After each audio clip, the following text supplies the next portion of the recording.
evening, gentlemen. Good evening, Ollie. Good evening, John. Good evening. Good to see you again. Good to see you again as well. How are we this evening? Pretty good. Full of information. Yes, you are always full of information, Ollie. And that is why you are the host with the most on Dismal Disney Live. We are here to talk about, this is a bonus episode of Dismal Disney. We are here to talk about the D23 Parks panel and more. But before we do get to the Parks panel, Ollie, what have you got for us tonight? Well, we've got a couple of things to start off with before we get deep into the Parks panel and the film releases that came out of the weekend. Mm-hmm.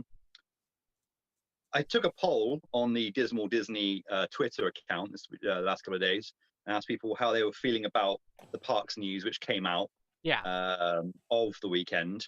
And I had three options: overwhelmed, underwhelmed, or just whelmed. If anyone's seen 10 Things I Hate About You, they'll understand that reference.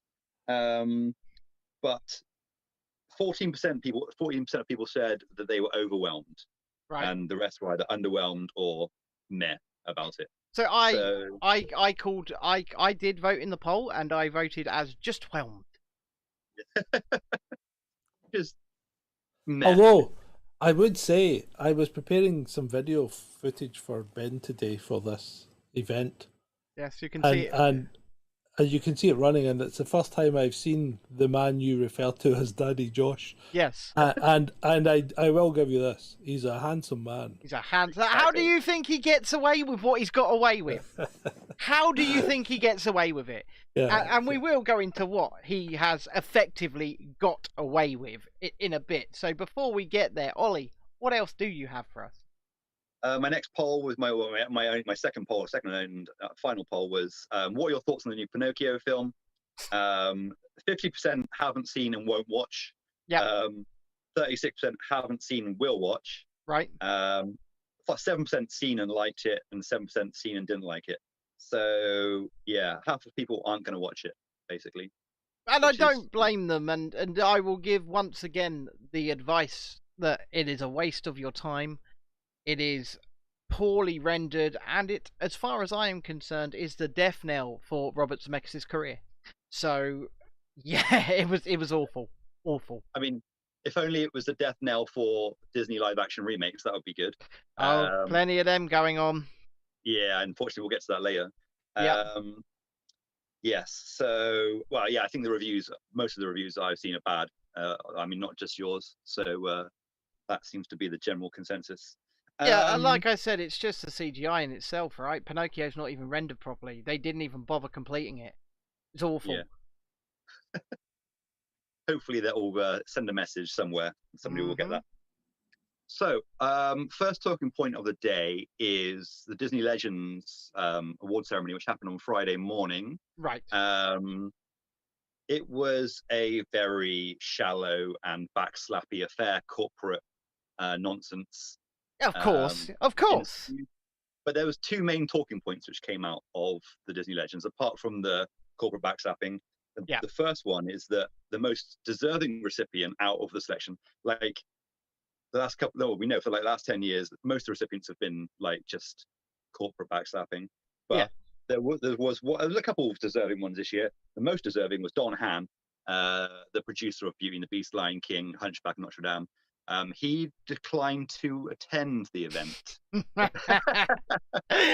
So one of the most revered, architects of the Disney Renaissance has refused to attend their Disney Legends Award. So is it because it's just become almost a corporate backslapping event, as you say? They're not actually honouring legends because, let's face it, to be a legend, time has to pass, as far as I'm concerned. And you're honouring the cast of Frozen as a Disney legend. And actually, we spoke about this a few weeks ago, I believe, and I did make an exception for Josh Gad, who plays Olaf, right? Because I think there is an exception there, because they've just used him again and again and again and again and again, and he turns up, he does the work, and he's pretty good at what he does.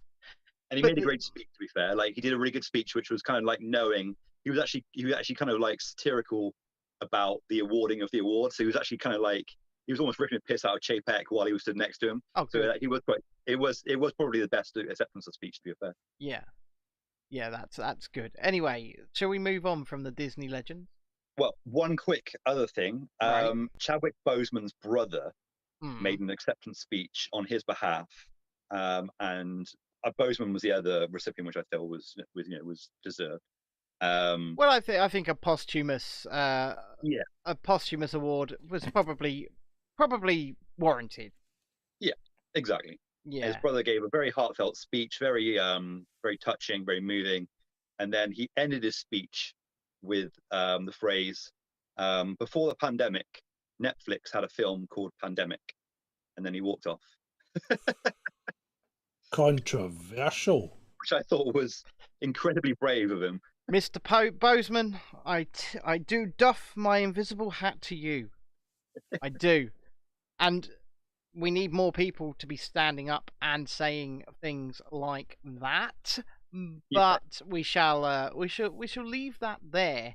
I think. Unfortunately, I didn't get the footage, unfortunately, but I imagine it's gone now. I imagine you won't find it anymore. I'm sure it was captured. I'm sure it is out there, and we will be able to find it. And when we do find it, we'll put it up as a short. I mean, what?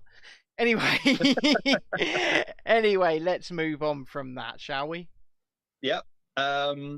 Before we get into, we'll go parks next, but before we do that, Mr. Chapek's done another interview. He likes doing interviews recently. Oh yeah, our Bob does enjoy a good interview. Any chance that he gets, he'll speak.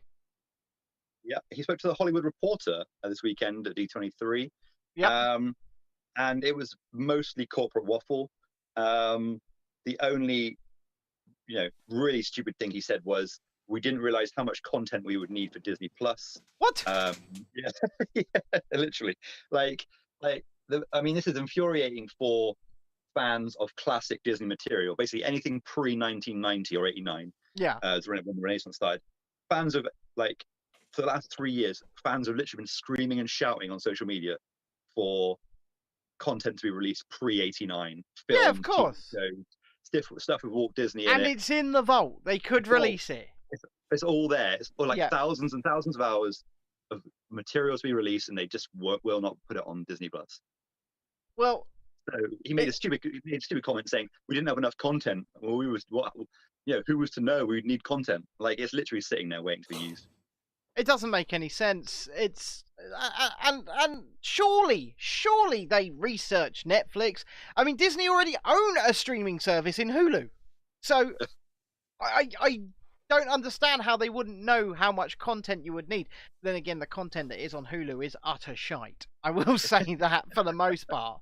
And the Hulu they were dealing with Netflix, weren't they? Before Disney Plus launched, they were dealing with Netflix because a lot of the films were on there, and so But not only that, they had deals in place like with Marvel. Marvel Studios had TV deals in place to make like the Netflix Defenders, Luke Cage, all of that. Yeah. They knew, surely. And when you launch a streaming service, which I believe is still number 2, only to Netflix, you've got to keep putting out content, or else people will get bored, they will go away, they'll take their monthly payment, and they'll give it to the one that does. Fortunately, at the moment, the brand new amazing stuff that's coming out, like Amazon Prime's The Rings of Power, is utter tripe. Not much competition. Yeah, this is it. Not much competition. So when the next cookie cutter Marvel show comes out, they can rely on it. Yeah. Stranger Things was good though. Netflix did pull that one. Yeah. Well, Amazon Prime make The Boys, which, as far as I'm concerned, is the best streaming show around.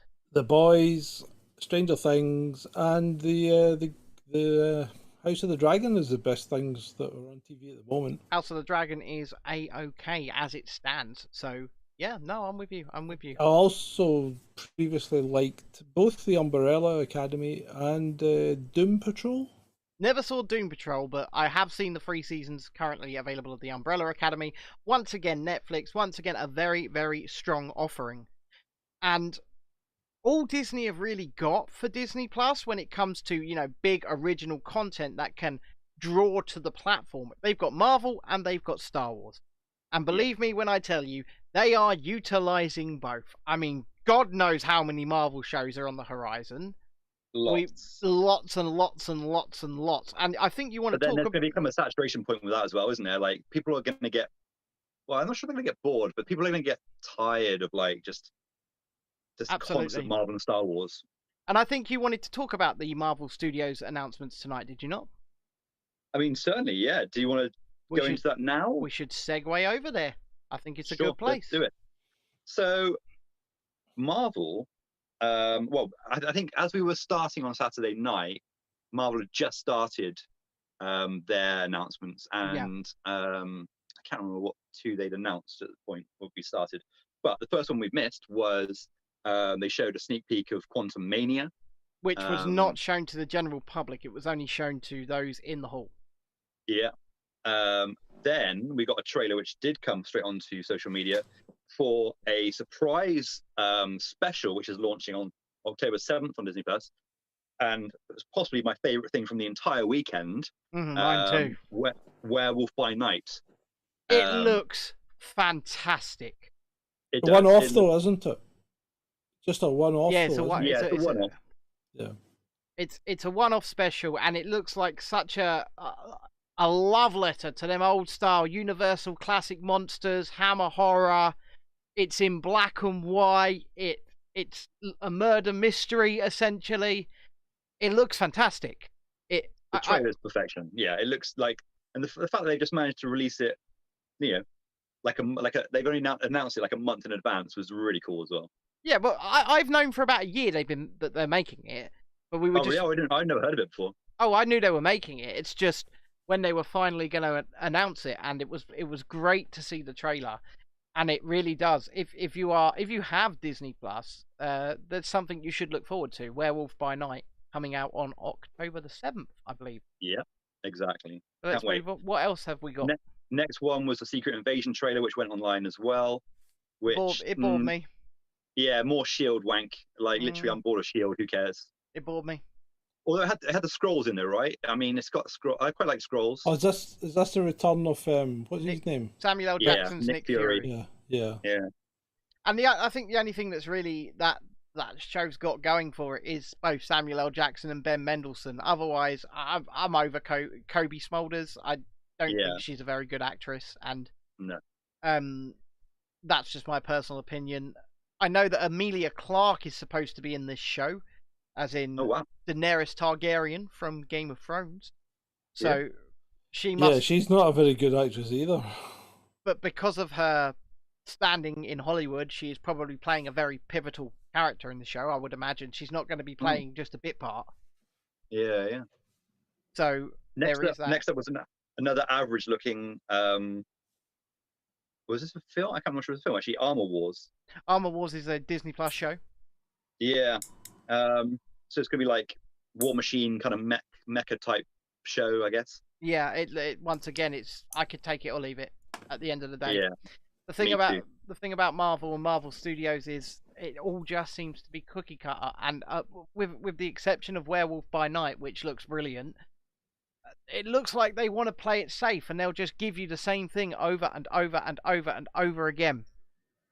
But, I mean, talking of over and over again, another Fantastic Four film is coming out on November 8th of 2024. Have they finally announced it officially? They've announced it officially. I literally don't think there was any kind of like... There was no casting. Or anything. No, it's just literally like a logo. I believe they did announce. I believe they did announce a director, but I'm unsure. But Matt Shackman. Okay, there we go. Yeah. And you know what? It's going to be the third, technically fourth attempt at bringing Fantastic Four to the screen, because there is that one that was never released to the public but did end up finding its way online. Yeah. Yeah, I watched it. I watched it a couple of months ago, and it was hilarious. I can absolutely imagine that it was. It wasn't completely devoid of entertainment, but it was hilarious. Okay. Next up, season 2 of Loki has Data from the Goonies in it now, which is going to be sick, and short round. Okay. From Temple of Doom. It does, doesn't it? Yeah. Yeah, they've announced short round from the Temple, and he came out on stage and he said, "Is this not the Indiana Jones panel?" Which was quite funny, I found. There's a great picture of him with Harrison Ford went online.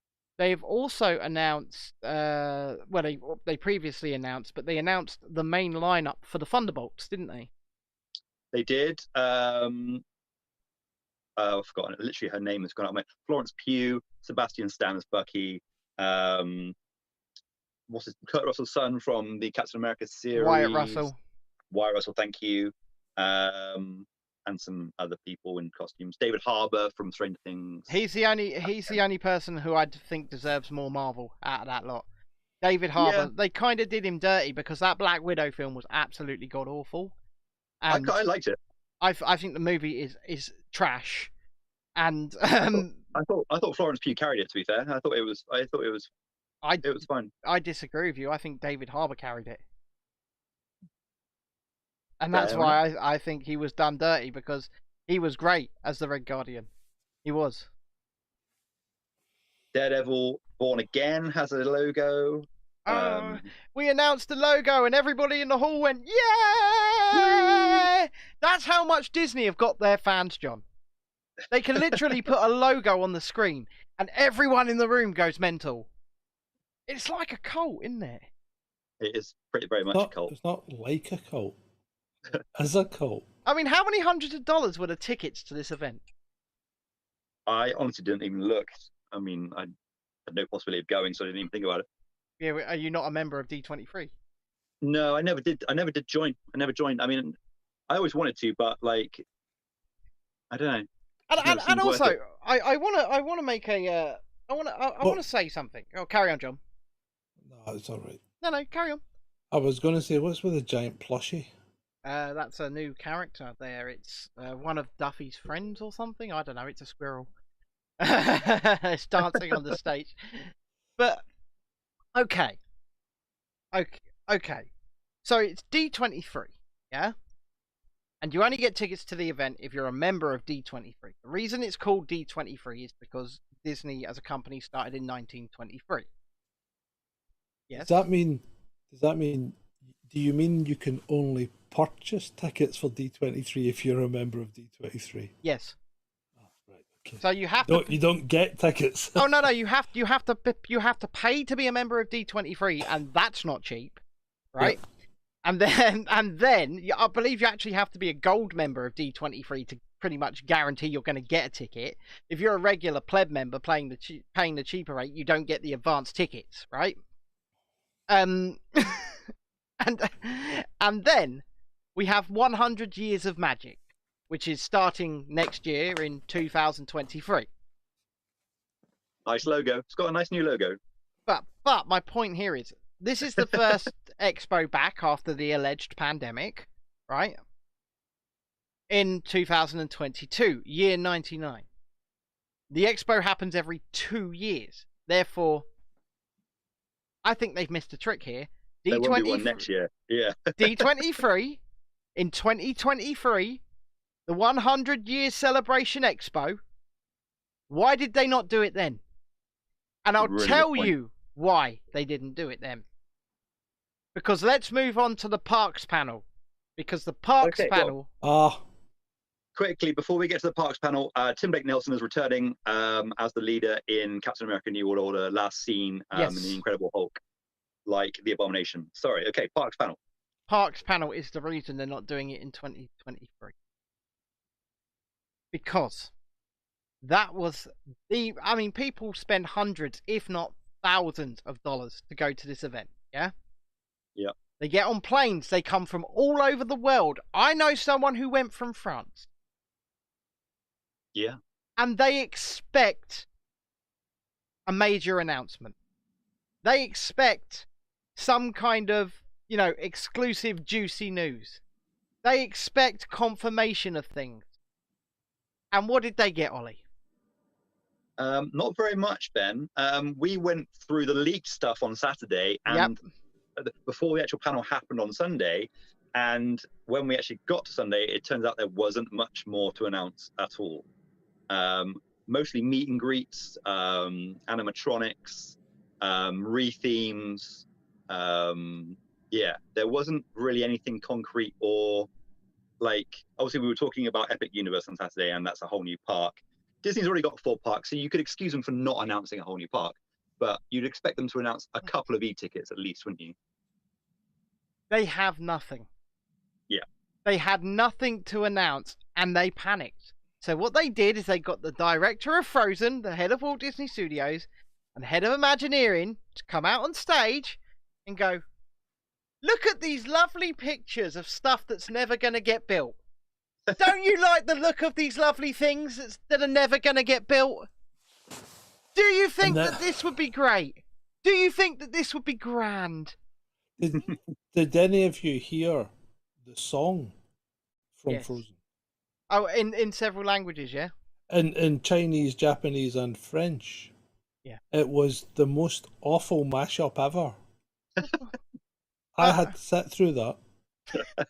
I didn't actually watch it. So John I was cutting this thing up for Ben, and I had to sit through that and clip it out because it was awful. And although it does have a certain comedic value, because Japanese in particular was quite aggressively sung. What was the song again, Ben? For the into the unknown. Yeah, that's that. And in Japanese, it's like it's almost like a Maori type haka. It was quite funny. So let's dial in on the Avengers e-ticket for a minute. Before that, they brought Kevin Feige, head of Marvel Studios, out onto the stage to talk with Daddy Josh, as the fans call him, Josh D'Amaro. You can see him on screen there right now. And they call him that because they think he's very attractive. And this actually works in his favour, because when he goes on stage for 2 hours and gives them no announcement, they go, oh, but he's lovely to look at. Yeah. So this is Disney's version of Steve Jobs. Yeah, pretty much. Exactly. Yeah. They've got themselves a winner there in Josh D'Amaro. But he brings Kevin Feige of Marvel Studios out, and they announce a new meet and greet, don't they, Ollie? They do.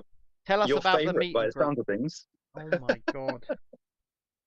Oh no, not that. I don't have that in the clip, but not that thing.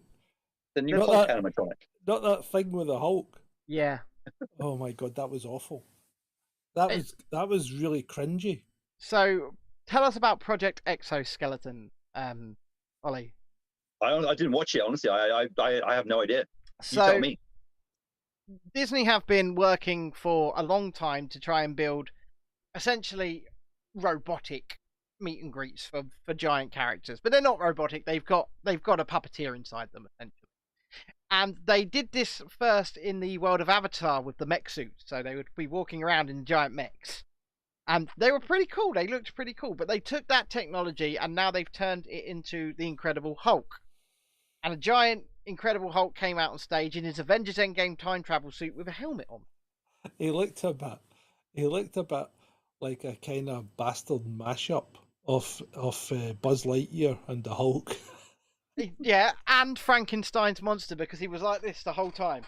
Yeah, he couldn't walk properly. It was essentially, if my kids were there and that came walking towards them, they'd be running the other bloody direction. It was terrifying. It wasn't good. And they put the helmet on him because they couldn't be asked to forge a full head.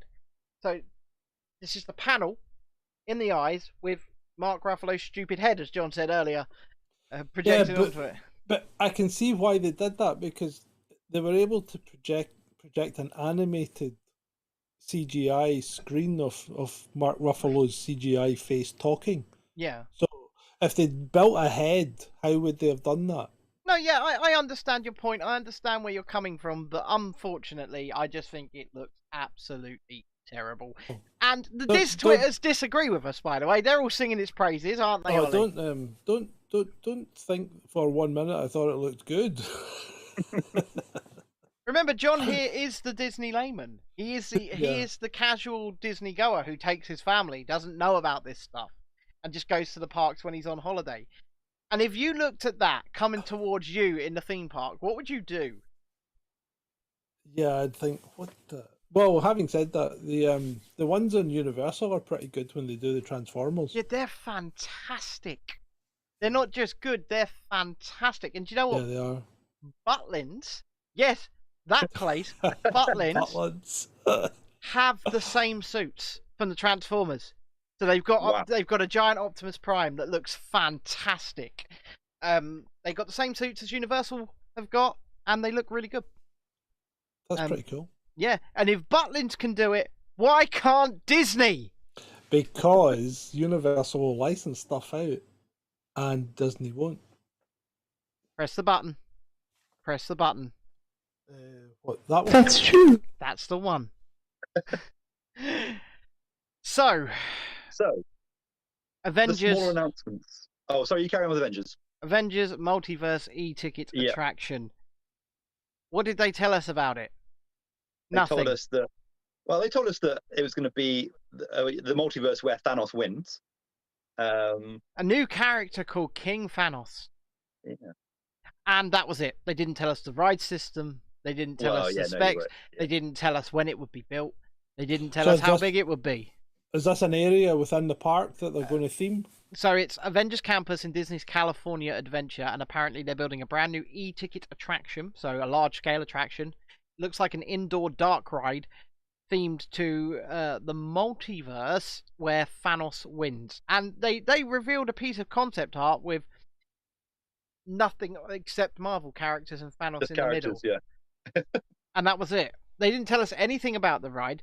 This parks panel has been about telling us nothing. Yeah. And like considering that's actually the biggest thing they announced. Yeah. It's pretty like you'd But think. what about the running? What about what? What about the park runs? Oh yeah, they're back. Sorry, Joe. You're right. The runs are pretty huge. Yeah, and Daddy Josh will be running with you. What, in 2024? Yeah, he said that. He said he would be running with them. You know, I've met this guy. I've met Josh tomorrow, right? And he is. He looks fat enough. I mean, he looks like he could be a runner. I tell you what, he is as smooth in real life. When I said fat enough, I didn't mean in a sexual manner. No, I'm just telling you, John. He is as smooth in real life as he is on the stage. He looks a bit too good to be true, mind you. He's probably a bender. Oh, for God's sake!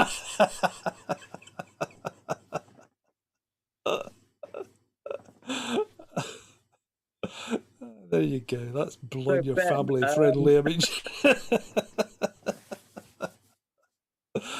Ben will come back to us. He's still there because we can see his hair blowing in the fan. Yes, Ollie. So yeah, considering this was the biggest announcement they had, it got leaked, because we knew about it on Saturday, and they had no more information than the leak did. No. So yeah, that's pretty depressing. But they did give everybody in the room a poster of the concept art. Yeah. And pastries. Yeah, and pastries and a pin. They all got a pin as well. What was it? I mean, I'll guarantee 90% of those people sitting there are probably too fat anyway. Why would they be giving them pastries? I guarantee you 90% of the people in that room came out of it pissed, right? They came out of it angry. Because like I said, before getting to D23, some of these people, $5,000, $10,000, $15,000 to get there. They're spending. They are spending loads of money. So this is like your biggest Apple fanboy. Yes. Right? Going to the launch of an iPhone. Yes. And there not being one. Yes. Basically. Yeah, okay. Yeah. That's not going to go down well with the hardcore. Because it's quite funny, really. Well, it's quite funny that... Sorry, Ben. No, you carry on. It's quite funny that over the course of the weekend, the resort with the most physical number of announcements was Disneyland Paris. Like all the little things they announced for Disneyland Paris, kind of, there was like 4 or 5 different little announcements, and then every other resort got maybe 1 or 2 like little things. Yeah. Like Walt Disney Studios right now, it's quite embarrassing when you think about it. The Walt Disney Studios is the Walt Disney Company's most exciting project right now. Yeah, and Walt Disney Studios is obviously the bastard son of the Walt Disney Company. It wasn't even owned by the Walt Disney Company until very recently. It's the world's smallest Disney park. It used to look like a concrete car park, and it pretty much still does. Because Avengers Campus didn't really change that, did it? It made it worse. But are you going to give us your video review from inside Avengers Campus to put up on the channel? Certainly. I mean, a week today I'll be there. So wow. I will do some nice videoing for you. Yep. So we can hear your honest opinions from inside Avengers Campus. We want loads of footage. Yeah. I mean, I will be there in about 3.5 weeks' time. So yeah, I'm sure your footage will be better. But I did buy a gimbal, so I mean, this will be steady. Good man. And then you'll be taking that to Florida? Is it Florida? And California? No, I'm not doing California as well. Oh, right, okay. He did have that booked, but obviously the alleged pandemic put pay to that. Oh, right, okay. Right, okay. Yeah. That's unfortunate. My finances since the alleged pandemic have been whittled away. Yes. Haven't they all? Hasn't everyone? Hasn't everyone? I mean, along with my house. Yeah, they've been massively my other business. Yeah. Transference of wealth. I live in a van. He does. He lives in a van. I do. I don't have a house. He doesn't have a council tax, though. Well, yeah, you don't have to pay council tax on a van, do you? Because I live in a van. Because you live in a van. I just want to move to the chat quickly because I can see a comment there from Lisa, and she says that is one cool room, Ollie. Thanks, Lisa. That's very kind of you. I mean, if my phone wasn't attached to something, I could do a 360. But yeah, it's full. So every space has Disney on it. So here's an interesting question then, Ollie. Have you got a picture? No, that's not what I was going to ask, John. All right, okay. I was going to ask if Ollie would like to give us a full video tour of the Disney room for the channel. For the channel. Certainly. Well, yeah. You carry on, John? He can. Well, either that. I mean, if he's got everything set up just now, I would wait until the next show, as a coming attraction. Okay. Well, should I do it in a show, or should I do a separate video? I think we should do it as a separate. I think separate video then. Yeah, I think we should do it as a separate video, and it can go out as an individual video on the channel. Give us a full tour of the Disney room. That's cool. Yeah, I concur. I'll use it as a test video for my gimbal. Yeah, cool. And you can do like swoopy shots and things. Yeah. I'm not sure I can be that technical. Oh, you'll be fine. So let's talk about Dinoland USA. Oh wow, yeah. And what's Dinoland USA? It's the car park section of Animal Kingdom, which contains a spinning coaster called Primeval Whirl and Dinosaur the Ride. This is in Florida. In Florida. So we had some concept art for Dinoland USA, but once again, Ollie, this was not anything, was it? It wasn't an announcement. We've got Jennifer on screen right now with us talking about Moana. Yeah. And they talked about Moana and Zootopia coming to Dinoland USA. See, we covered this on Saturday about the Zootopia thing. How old is this movie? Well, no, Zootopia on Saturday we were talking about was going into Shanghai. Shanghai Disneyland. Yeah, but how old is Zootopia? It's got to be at least 5 years now. Yeah, 5 years. I mean, really? I mean, why would you now be just building a park about it? So looking, I think it resonated with the woke generation, if I remember rightly. Yeah, absolutely did. But then why build it in China when nobody's woke? That's a very, very good question. But looking at what we've got on screen right now, Jesus Christ. They're talking about putting these things into Dinoland USA in Animal Kingdom. However, once again, it's not real. It's not actually happening. It's blue sky concept art, and they've gone, what if we did this, ladies and gentlemen? Look, what if we did this for you? There it is. It's on screen right now. What if we did this for you? Not we are doing this. Yeah, there's a lot of what ifs. Yeah. Oh yeah. Do you think they're sounding out the audience? Yeah, I definitely think it was basically polling to see whether or not these ideas are good. Because I think they're out of ideas. I think they've got nothing. And not only that, the fiscal budget for the Walt Disney Company has been pulled away from parks and resorts and pumped into content, into Disney Plus, into streaming services. They got no money. And ships. The Disney Treasure. They've got new ships, haven't they? Two more ships coming, yeah. Yeah. 2 more ships coming. The Disney Treasure next. And they're taking them to Australia and New Zealand. Well, yeah, the treasure is going to Australia. I'm not sure where the Wish is going, but that's the other new one, isn't it? Well, yeah, one of them's going to Australia and New Zealand, so that's a big journey. So it's going from Germany, where it's being built, to Australia and New Zealand. Well, it'll probably go via America as well. Yes. It's a big cruise. And now we're going. Yes, and this is all. Talk about Magic Kingdom. This is all we got once again. Yeah. Once again, I'm just gonna set the scene. You've paid thousands of dollars. You've got plane tickets. You've flown from somewhere in the world, maybe, or a different part of the United States. You've gone to the promised parks and resorts panels. You know the parks and resorts panels of before, and they make huge announcements. They announce Star Wars Galaxy's Edge. They announce Avatar Land. They give you dates for things. They tell you, we're doing this. Look at this lovely concept art. This is the ride system. And then you go to this panel with expectations. And what did they get? The biggest announcement, their supposed... It wasn't an announcement! Well, no, I mean, the supposed... Basically, their retort to Epic Universe was possibly retheming Rivers of America and Magic Kingdom to 3 separate themes. So they're calling it Beyond Big Thunder Mountain. So that's what they're calling it. So hold on. Let me get this straight. Is this in Florida? Yes. Yeah. Right. So they are going to recreate a Mexican village in Florida. Yes. When we are already recreating Mexican villages all over the south of the United States. Oh dear. But yes. Well, are we not? well, they did stop building that wall, didn't they, John? Well, shit, and they left big holes in it. Yeah. I mean. Okay. Yeah.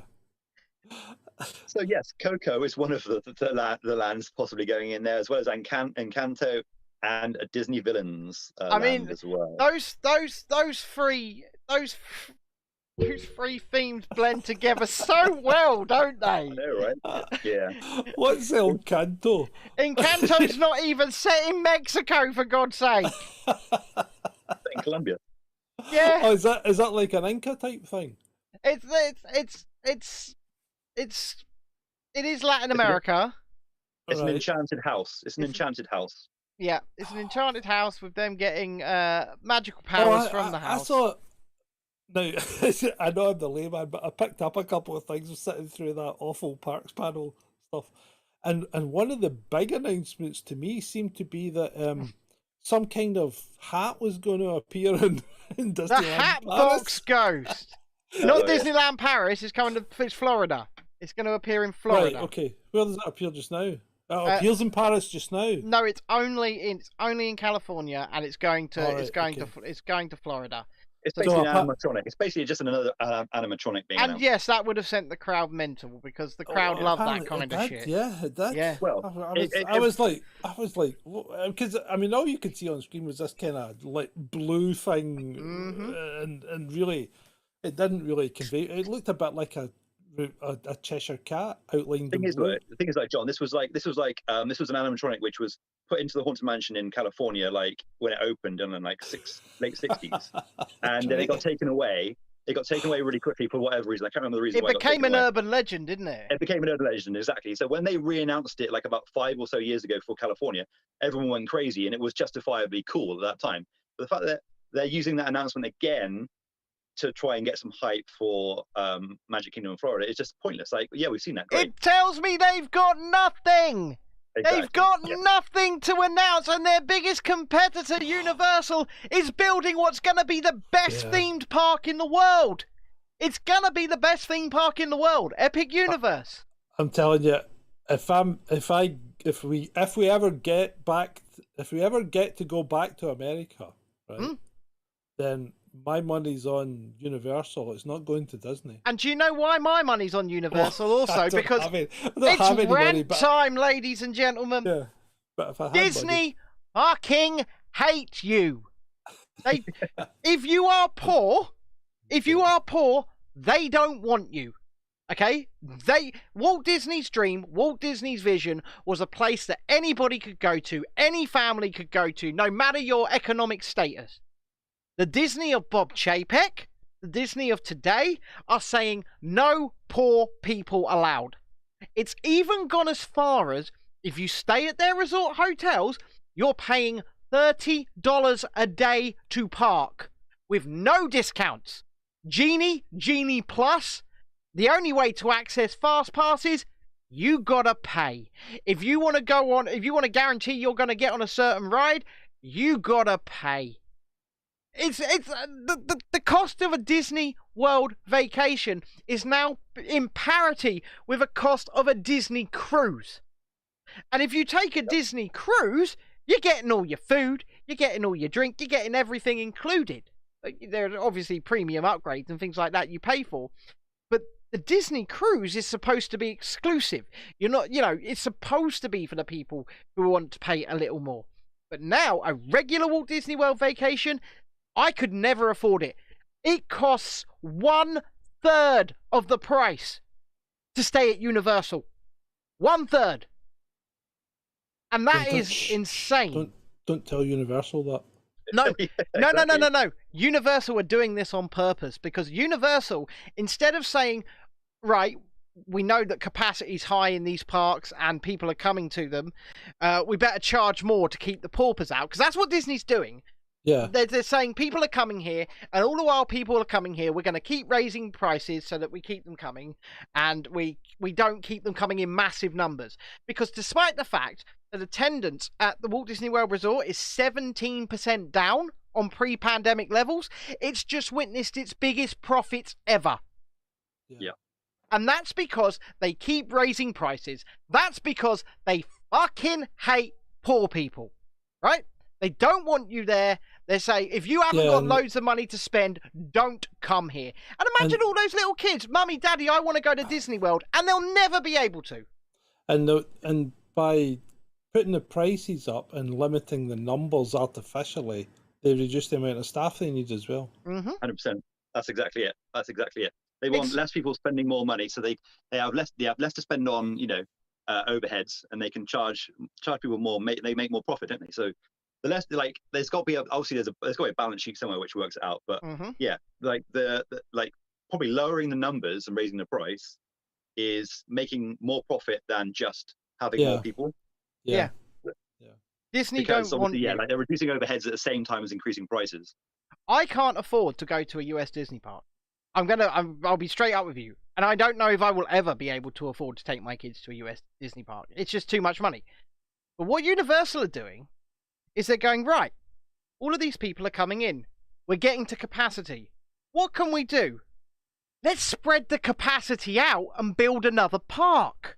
And that way, we can raise our capacity, but we don't have to raise our prices too much. Obviously, we can raise the price on a multi-park ticket, because you're now including what's technically a fourth park, because they've got Volcano Bay, the water park. Well. They built a whole water park as well. Yeah, and apparently they're going to provide free shuttle transportation between all the parks. Which Disney used to do free shuttle transportation to the airport. That costs money now, right? Yeah. Everything Disney does has a cost to it.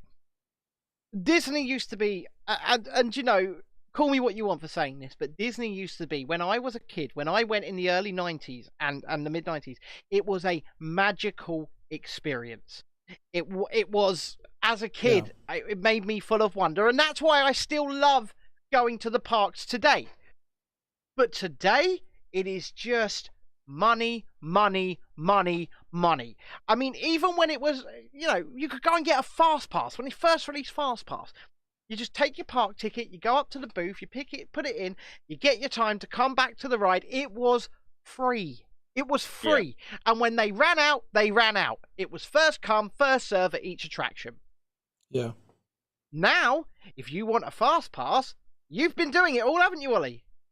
Yeah. It's a nightmare. You book it all online. You book it in advance. You have to pay for them.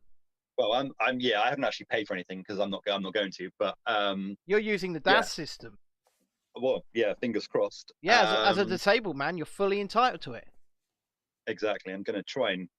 I've never done it before, but we'll see how that goes. Yeah. But I can you can almost understand if prices are being raised for certain things, and the experience was better, you could probably understand. You could probably justify it in your head. But the fact that they're raising prices at the same time as the experience is getting worse, and I'm not just talking about the rides or the lack of new rides, like just the regimentation to your day now is so just was limiting and just so kind of just makes your day boring and just regimental. You've got to go here because you booked a restaurant 3 months ago. You've got to go there now. You've booked this ride, and that's the only way one ride you can get on. So you have to go there now. There's no freedom. There's no discovery. There's no enjoyment of walking around the park and at your leisure. It's all just regimented and just organized. Do you know what this is by design? Because each day, every day, because of the systems that you're forced to use in Walt Disney World, because like you said, you can't just stroll around the parks and go and queue for that ride or anything like that, because it's like 20 Genie Plus to one standby. So 20 Genie Plus go on, one standby line goes on. 20 Genie Plus go on, one standby, or lightning lane as they call it now. So a standby queue is effectively your entire day gone. If you're going in a few standby queues, you can't do it anymore. You can't simply stroll around the parks, like you said, soak in the ambience, come across a ride, think, I want to do that. You have to book your entire day, sometimes months in advance. So Disney know exactly where every single person is going to be at every single time of day in each park, months in advance. And that is why they do this, because then they can target extra merchandise into a store in this area that's going to be heavy, extra food into an area where loads of people are going to be in here, and they can plan out each day where the vast majority of merch and food and things they need to sell are going to be. And it concerns me. The regimentation concerns me because it just seems like a control system. Yeah, it's very. I think we said it a couple of weeks ago. It's very 1984. It's very organized. Yeah. But somewhere like Disneyland Paris could actually benefit from that kind of information, but because they're reluctant to open any restaurants or any kind of merchandise. You'll see whole areas of the park closed at certain times of the day in Disneyland Paris, and so you can understand it from an operations point of view. But when it becomes so regimented that it takes the fun out of it, then it's gone too far. Yeah, there is no fun. There is no magic. Yeah.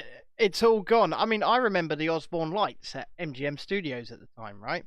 Yeah. I'd done the Osborne Lights, and you walk through there and you get candy canes and you get sweets, and it was just something at Christmas and Thanksgiving and the like that was additional. It was free. It was included, and it's just that extra touch.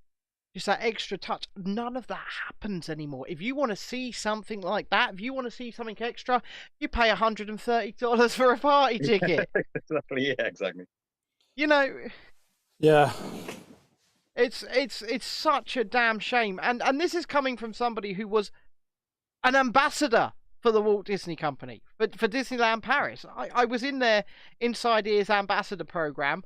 I got to go to special events that I didn't pay for, but the general public didn't get to go, and they wouldn't have got to go.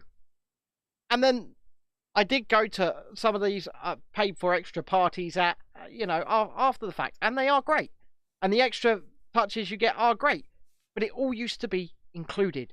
It all used to be free.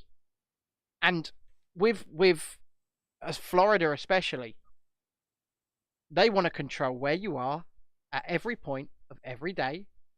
They want to direct market things at you. They just want to suck every cent they can out of you.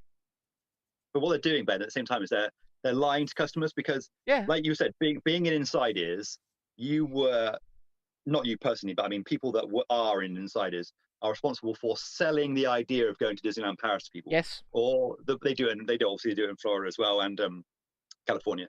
They're using social media and influencers to create this idealized version of a trip to a Disney park, where you stand on the hill outside the castle and have photos taken, where you get like free, Mickey ears, and where you have these after hours events where you eat free food and go on rides that have no queue whatsoever.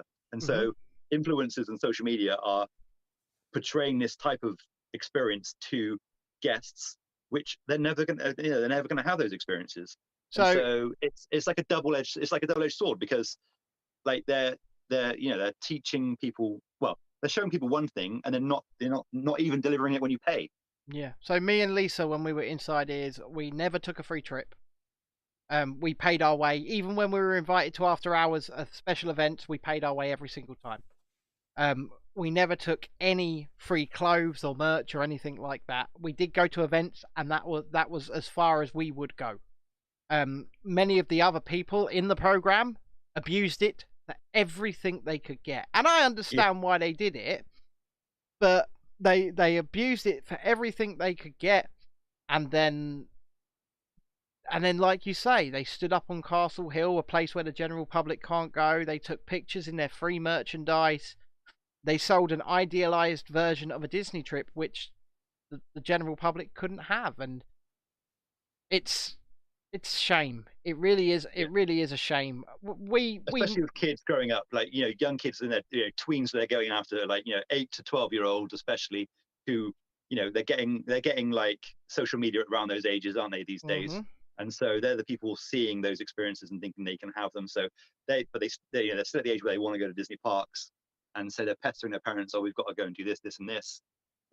So yeah, it's a vicious circle. Well, when we made videos from those events, we were always very clear that these were special events that the general public were not able to attend. We just showed off what we did, and that was as far as we went. We tried our best never to sell that kind of trip to people, because we knew it was false.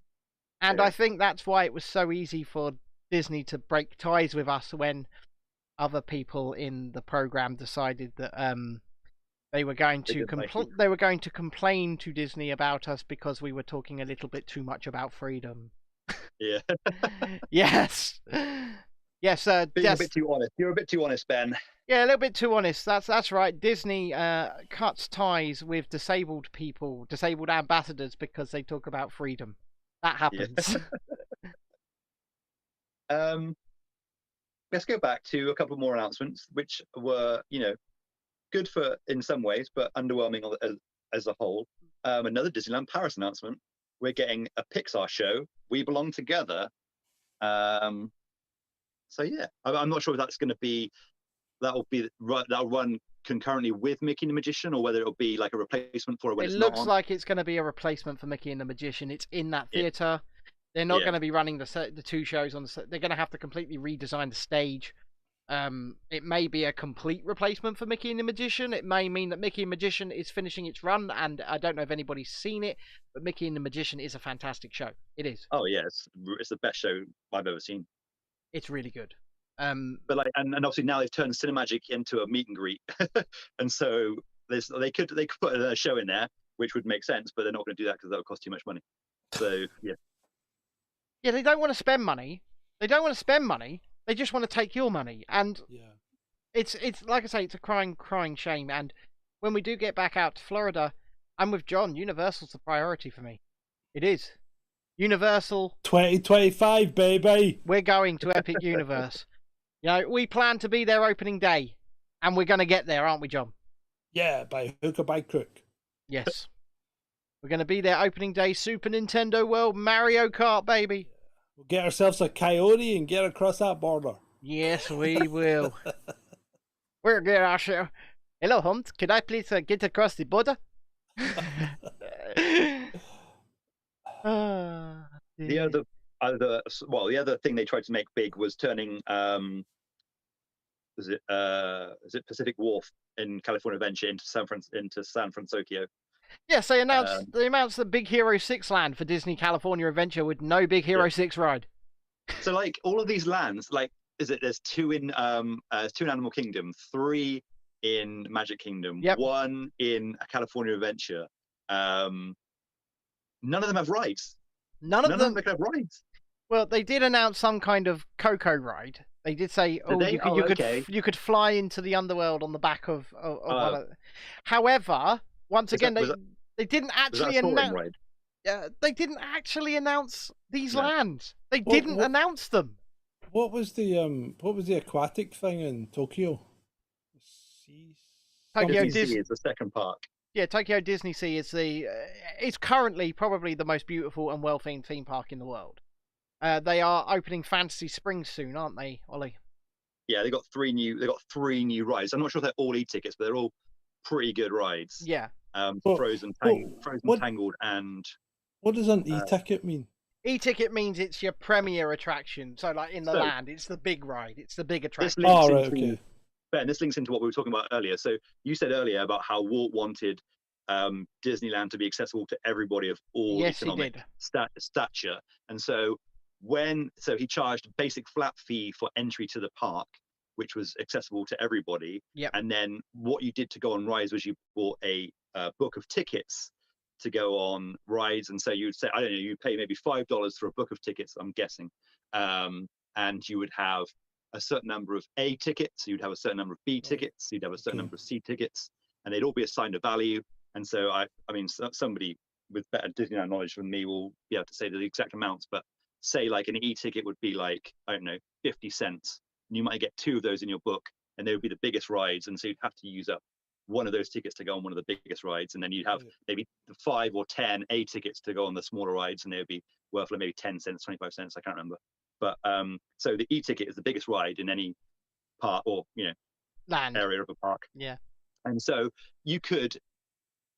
poor people could go there and they could go on the smaller rides, and they didn't have enough money to go on the bigger rides. Right. Okay. That was my point.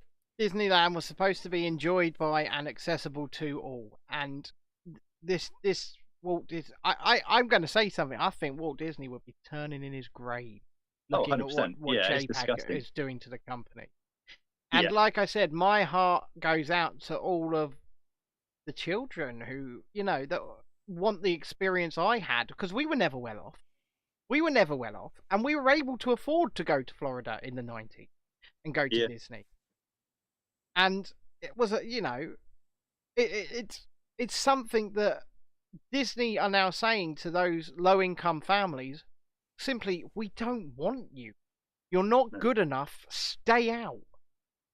And they're going to be selling them the dream on Disney Plus. They want them to subscribe to Disney Plus. Oh yeah. They want to be buying stuff off Shop Disney. But yeah, they physically won't be able to go to the parks, which is ironic because they've closed all the Disney stores. And when I worked at a Disney store, you would get a lot of families who couldn't afford to go to the parks come to the Disney store because that was the closest their kids were going to get. Mm-hmm. And now that's going to be even worse, and the Disney stores aren't even there anymore. So yeah, it's kind of reached a different point now. It has. It's a crying shame. And on that brings us to the hour. Indeed. We didn't even get to the Disney and Pixar release schedules yet. We can do that on Saturday. we can do that on Saturday because there is a lot that came out of this expo. Well, I say there's a lot that came out of this expo. Realistically, nothing came out of this expo, especially when it comes to parks and resorts, because all of those zero. Actually zero, because all of that stuff that they gave you the lovely concept art for, let me just be the bearer of bad news right now. It's not happening. It's not getting built. That stuff that they showed you is not getting built. That was blue sky concept art. Nothing that resembles what they showed you will ever be built. I'm telling you now. And they got away with it because they thought people would just be excited to be back. We'll get Josh to give them a smile. It'll all be fine. We'll give them a free pin. Yeah, and they did. Yeah. And they did. Yeah. The only thing they had a model for was the Splash Mountain theme, I think, wasn't it? Yeah, and that's completely ridiculous as well. Yeah. I mean, the funniest thing of the week, John. What's the funniest thing of the week? Your name there. What did Chinese social media do? I wish I had a picture, but I don't. Oh, listen, could I throw one up? Do you think? Or I could try. No, I can't. I mean, I've got it right here. If you could throw it up, then I could throw it up. It will disturb the layout, but I'll throw it up quickly. They've rethemed the Little Mermaid, haven't they? They have. They've hold on 2 seconds. I need to just make this slightly bigger for people. The Chinese have decided, as racist as they are on social media, that Ariel herself shouldn't be dark of skin. She should be light of skin. And therefore, there you go. Chinese social media have reimagined The Little Mermaid. You can stop. More true to the original, I would say. I would say more true to the original, yeah. But it just shows you what those inscrutable Chinese people get up to. Do you think I mean, considering the film is probably mostly CGI anyway, they could probably redo the entire film for their audience, couldn't they? Well, they might. I mean, this was Chinese citizens on social media, but you've got to remember the Chinese are really quite racist against black people. They don't like them, and I mean, during the alleged pandemic, they were kicking black people out of their houses and onto the streets and saying you can't live here anymore because you gave us the coup. They were literally doing that. Yeah. And they've killed millions of Uyghur Muslims. Yep. With the help of the Walt Disney Company. The Walt Disney Company certainly turned a blind eye and thanked the province that has them imprisoned in the concentration camps. Yeah, whilst they filmed Mulan right next to the concentration camps. Yeah, this is why we call the show Dismal Disney, because some of the things they do are just absolute garbage. They make wonderful films. They make brilliant theme parks. But when it boils down to it, they don't like poor people and they don't care about Muslim prisoners in concentration camps. They are morally bankrupt. Oh, absolutely. They are. Absolutely. So, I think that's a reasonable point to leave it on. How did you find that experience tonight, John? Yeah, a lot of it was over my head. That's why you're the layman. Yeah, absolutely. So with that, Ollie, see you on Saturday. Looking forward to it. We'll see you on Saturday. Thank you for watching. Bye.